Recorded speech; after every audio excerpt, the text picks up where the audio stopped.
Meow.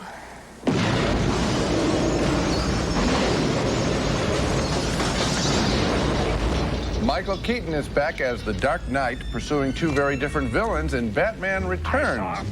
One of 5 new summer movies we'll be reviewing this week on Siskel and Ebert, including Goldie Hawn's latest, plus a look at a featurette by Batman director Tim Burton. I'm Gene Siskel of the Chicago Tribune. And I'm Roger Ebert of the Chicago Sun-Times. Our first movie is indeed Batman Returns, another excursion into the dark and murky world of Gotham City, where a bizarre band of characters enact their twisted destinies. This sequel once again stars Michael Keaton in the title role, and once again, Batman is more of an enigma than a leading man. Little effort is made to get behind his elaborate facade, although he's back with as many high-tech gadgets as ever. Take one step closer, Mr. Van Bannon.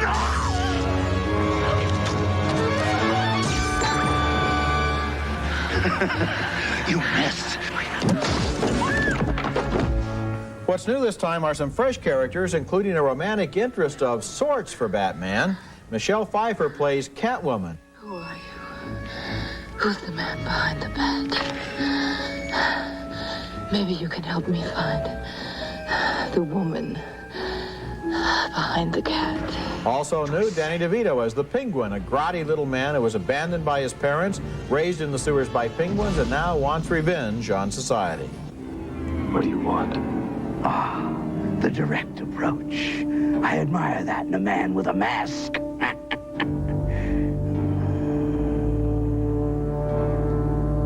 You don't really think you'll win, do you? But the real villain this time is Tycoon Max Schreck, played by Christopher Walken as a power-hungry manipulator who wants to drain Gotham of its energy. You're a well-respected monster. And I am, to date, not.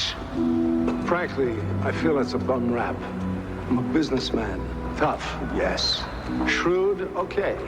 But that does not make me a monster.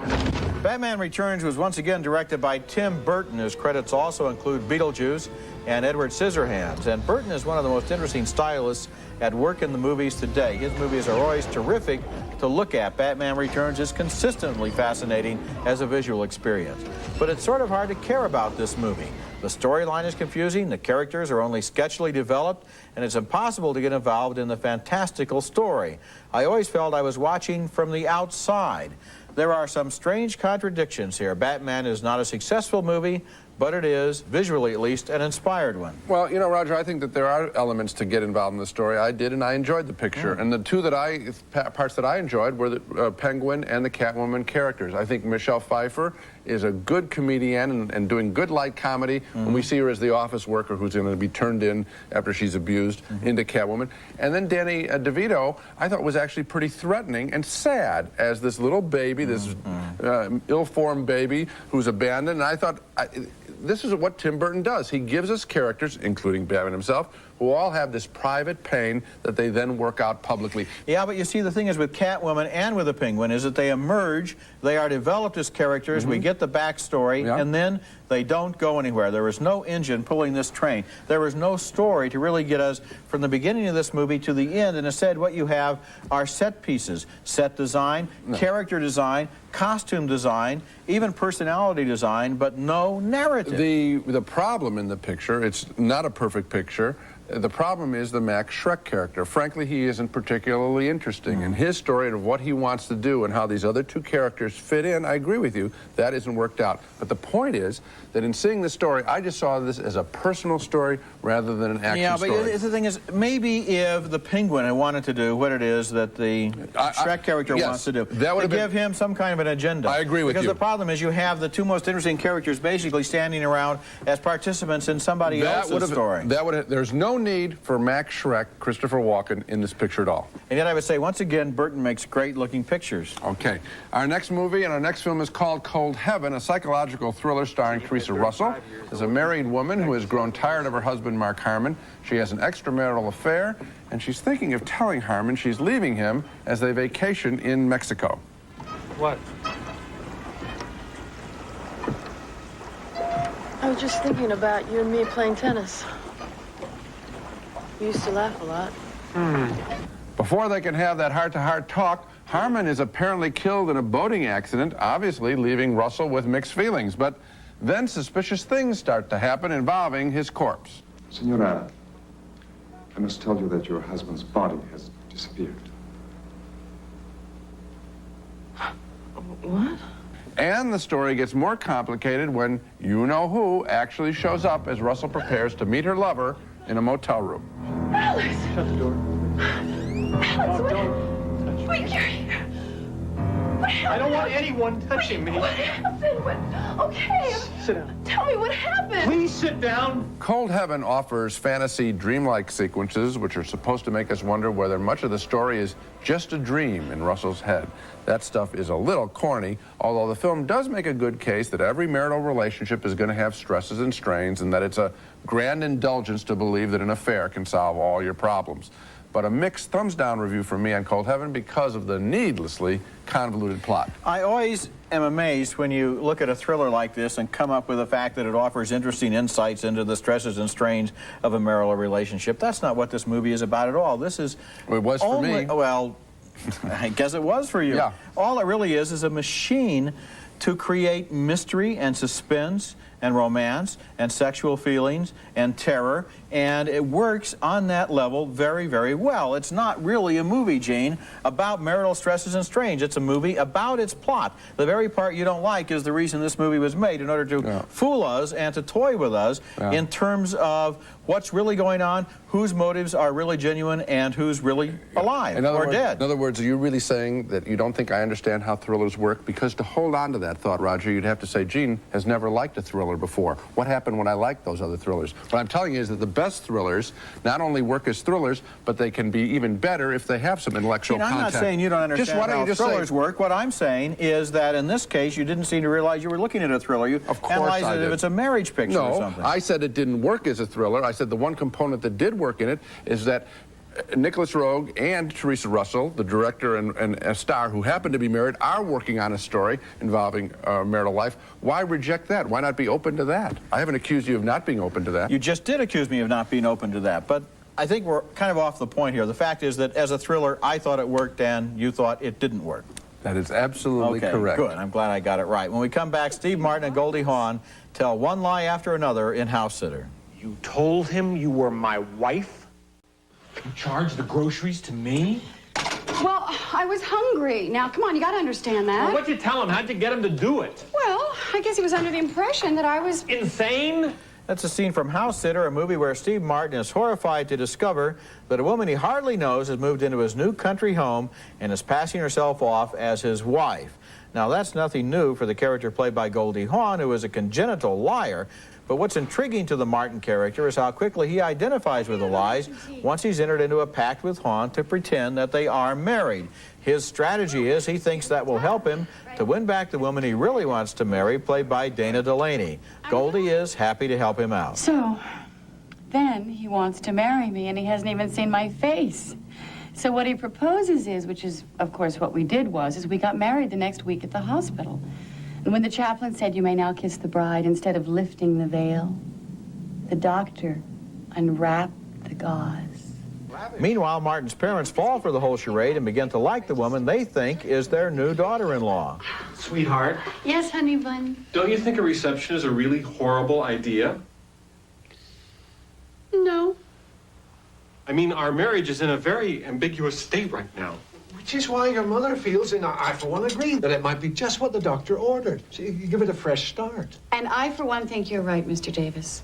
And another thing, unless this makes you really uncomfortable, I'd like for you to call me Dad. Newton. The broad outlines of Housesitter are pretty familiar. This is the same old story about the man and woman who think they hate each other until they discover that, what do you know, they really love each other. But there's an interesting twist here because they fall in love while they're lying, and their falsehoods build and build into a crazy house of cards, and they have to invent even more outrageous lies to keep it from falling down. The dialogue is the best thing in this movie, and the performances, not only by the stars, but also by a funny assortment of character actors. I liked it. Now, this is a comedy, right, Raj? The last one was That's right. No, it's really about marital difficulties, the stresses and strains on a marriage. This picture didn't make me laugh, so I think I figured out how to comment on this one safely in your presence. The problem here is that I didn't believe, as I looked at Steve Martin and Goldie Hawn, and certainly Steve Martin is as good a comic actor as exists, I didn't believe that they really liked each other at all. In other words, when when the thing makes its predictable, and I think you're absolutely right, very predictable turn, I didn't buy it. And the other thing is that I thought that the rhythm was pretty much the same throughout the picture, which is that she's going to be forced to tell more and more outrageous lies. And so is he. And the little shift in their voices when they go from what's real to what isn't real, that little look they get in their eyes is terrific. I just think I got into this whole rhythm where I knew where they were going with the story, as you did, and I knew exactly how she was going to take me there. You couldn't have possibly known where they were going to go with their dialogue, though, with those wild flights of fancy, how they met in the hospital, how he fell in love with her without being able to see her. I just, you know what, all of that stuff. No, they just came across to me as written lines. I felt that there was a writer there saying, okay, now we'll make them even more outrageous. Of course, there's a writer there. I mean, you know, there are such things as screenplays. The rhythm, Roger, is what's the problem. The rhythm is what was so wonderful about this film, the way it built and made me laugh and made me smile, and the people around me all laughed and smiled. You only gave it a 3-star review. That's how many stars I gave it, yes, because I've laughed louder and longer. Okay, good. Okay, fine. Coming up next, the latest film from the Oscar-winning director of The Silence of the Lambs, a more personal story about his actual cousin, Bobby. Was that considered pretty controversial at the time, a religious leader like yourself being involved with the Black Panthers? Well, I think, yes, it was. I know I always used to live in some fear that the local paper would say something nice of me, and I would lose my credibility in the community. And the more the police disliked me, the more my credibility grew in the community. Right. That's Silence of the Lambs director Jonathan Demme with his cousin Bobby there. And what do you do while you're directing the Oscar-winning Best Picture of the Year and your most commercial project ever? Well, if you are Silence of the Lambs director Jonathan Demme, you take all that power and leverage and turn it into a documentary about your own cousin, a public-spirited, rattle-the-establishment minister to the poor and oppressed in Harlem. The documentary is called Cousin Bobby, and Demme follows his cousin, the Episcopal Reverend Robert Castle, as he tours a burnt-out slum building in his parish. Yeah, watch your step coming up the stairs. But I can see some of the debris, you know, that's been here for so long. And a lot of it's inside the building as well. Take a look at that. Yeah, the fire started up a little higher. Another floor, I think. Hi, how are you? This was my apartment. Oh, my goodness. You all right, huh? Yeah. God bless you. Huh? Where does Cousin Bobby's crusading spirit originate? Part of it dates back to his involvement with one of the leaders of the Black Panther Party in his hometown of Jersey City, New Jersey. He had that kind of tenaciousness. When you start talking about justice and fighting for freedom, you know, that you hear some of the leaders of our own society talk about, they never identify it with the oppression and the suppression of African American and Latino people. Cousin Bobby is a modest film, but what makes it more than a vanity project is that we know that much of what the Reverend says is not just opinion, but truth, and that it's going to take a massive effort of personal involvement, his kind of involvement, not just money, to bring the separate and unequal classes of American society together in peace. I liked getting this unintended biographical sermon while I was sitting in a movie theater. I like the movie, too, and I like Cousin Bobby a lot, and I like this portrait of a man who has actually put his life on the front line and trying to change things. If I have a criticism of the movie, it may be cued around that word cousin, because this is a family movie, and Jonathan Demme and his cousin go back and they look at photographs and they remember their childhoods and when they knew each other and aunts and uncles and so forth. And perhaps because it's all in the family, there were some obvious questions that Demme doesn't ask his cousin Bobby. Like? Stories, for example, about why he left that earlier Episcopalian church and why he was unemployed for a while as a minister. I think there were I think it's maybe because he was too radical at the time and no congregation wanted him. There could have been some things like that. There's a reference to a crisis earlier in his life, and these questions are kind of hinted at without ever really being confronted. Well, I mean, I guess the question is, what's the most interesting part of this guy's life? And I think the most interesting part is where he's laying it on the line right now. In some of his speeches, he has one fire and brimstone speech in the streets of Harlem where they want to basically have a pothole filled that's been open for years. And he attacks the people downtown and says they don't care. And then we see the people on the street saying, we're going to have to take care of our own children. These people are speaking the truth, unfortunately, and that has a real power to it. And then we do get a shot on overhead shot of the street, and the pothole is filled, and that's what it takes to get things done. That's the richness of the movie. Okay, when we come back, The Hairdresser's Husband, a story of one man's blissful erotic obsession.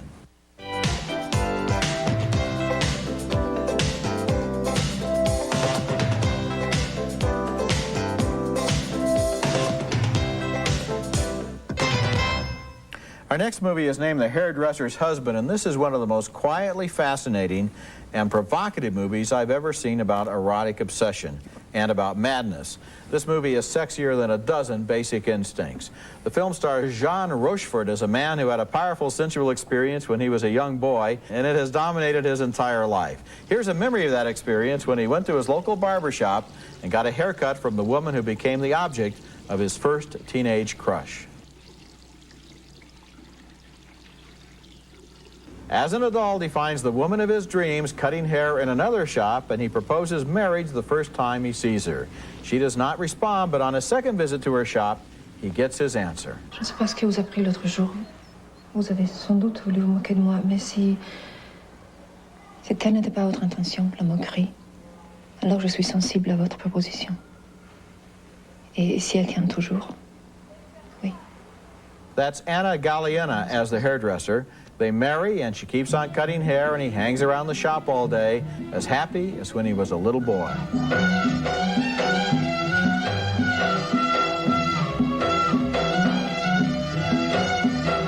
The Hairdresser's Husband is about a man who tries to create perfect happiness for himself inside that little shop with the woman of his dreams in the circumstances of his dreams. What we eventually realize is that happiness cannot last forever. We realize it, but does he? The movie was directed by Patrice Leconte, who also made the great 1990 French film Monsieur Hire, about another man's lonely erotic obsession. This is one of the best films of the year. Well, I enjoyed it a great deal, too, and I think that psychoanalysts will have a field day understanding why you might prefer, or myself, might prefer a film about a childhood sexual obsession as opposed to a fighting of the wills of adults in basic instinct. But we'll let them chew over that. What is good about the picture is that I think that it is more than just a childhood obsession, because you did hint at the phrase of this guy carries it a little too far. The people carry it too far. And yet, at the same time, that's undercut with sadness, because just like Marlon Brando and Maria Schneider alone in that room in Last Tango in Paris, isn't that kind of reverie, sexual reverie, with just a person alone together, isn't that the kind of thing that people want, and don't they desire it and say, why can't this happen forever? And then we the movie cuts it back the other way. It's very sophisticated, very well done, more than just adolescent fantasies. The scene, for example, where she's shampooing that customer's hair, and the husband comes over to her while the customer has soap in his eyes and can't see what's happening, that to me, even though you didn't see any nudity or any explicit skin at all, so to speak, nevertheless, the idea of what's happening is very sexy. Absolutely. Yes, coming up next, our video pick of the week. Boy, we're like two little boys here. A small film that Batman director Tim Burton made before he made his first feature. It's called Frankenweenie. Before Batman director Tim Burton began making feature films, before Edward Scissorhands and Beetlejuice and Pee-wee's Big Adventure, Burton made a short film called Frankenweenie, which is now out on tape due to his popularity. It's a 28-minute Frankenstein parody about a little boy whose dog is hit by a car. The kid stitches his pooch together, and using a lesson learned in science class, he shoots some electricity into the canine and revives him.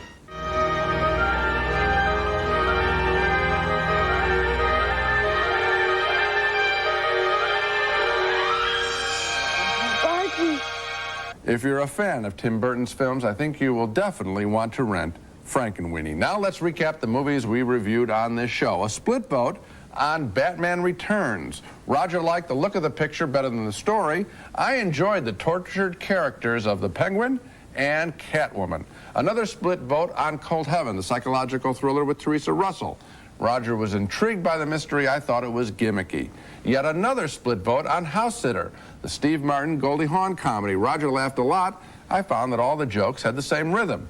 2 thumbs up for Jonathan Demme's Cousin Bobby. We both liked the portrait of an activist reverend. And finally, 2 thumbs up for The Hairdresser's Husband, a bittersweet French sexual reverie, and that's the real discovery on the show, although I think that you're not giving Batman Returns enough credit. And that's it for this week. Next week we'll be back with reviews of more new movies, including Unlawful Entry, starring Kurt Russell, Ray Liotta, and Madeline Stowe, and also Gina Davis, Tom Hanks, and Madonna in A League of Their Own. Now, that's next week, and until then, the balcony is closed. Introducing new Jovan White Musk for Men. All the power, but not overpowering. Subtle, easygoing, unmistakably male. Kraft Touch of Butter Spread. It's made with rich, creamy butter. So when Kraft Touch of Butter says buttery taste, believe it. A touch of real butter makes a real difference. Sundance, made with pure fruit juice and sparkling water. No sugar added. And that makes Sundance a natural refreshment for the whole family. Nakano Seasoned Rice Vinegar, a ready-to-use dressing. No oil, cholesterol, or fat. A healthy dressing for the 90s from Nakano.